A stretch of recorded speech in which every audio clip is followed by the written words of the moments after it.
मास, ज्याला पुरुषोत्तम मास असंही म्हटलं जातं, हा महिना भगवान विष्णूंना अत्यंत प्रिय मानला जातो.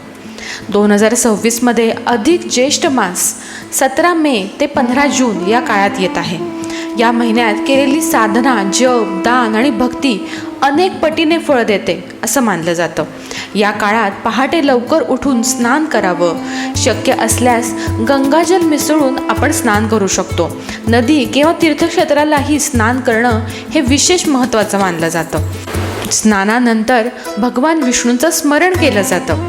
अधिक मासात आपल्या क्षमतेनुसार एक भुक्त, नक्त, फलाहार, अयाचित किंवा पूर्ण उपवास केला जातो. किमान एक दिवस तरी उपवास करणं शुभ मानलं जातं.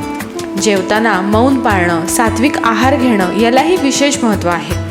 दररोज देवघरात किंवा तुळशीपाशी तुपाचा दिवा लावणं, दीपदान करणं आणि महिन्याच्या शेवटी दिव्याचं दान करण्याची देखील परंपरा आहे. या महिन्यात तुळशी दल अर्पण करण्याचं पुण्य अत्यंत महत्त्वाचं मानलं जातं.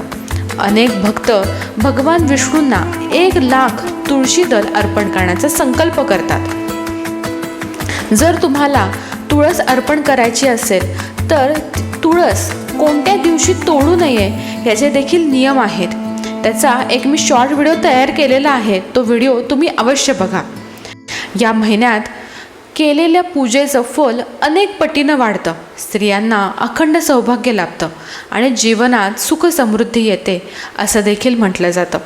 अधिक मास म्हणजे फक्त व्रतांचा महिना नाही, तर आत्मशुद्धी, संयम आणि भक्तीचा उत्सव आहे. पुरुषोत्तम मासात भक्तिभावाने भगवान विष्णूंना आपण स्मरण करूयात. ओम नमो भगवते वासुदेवाय.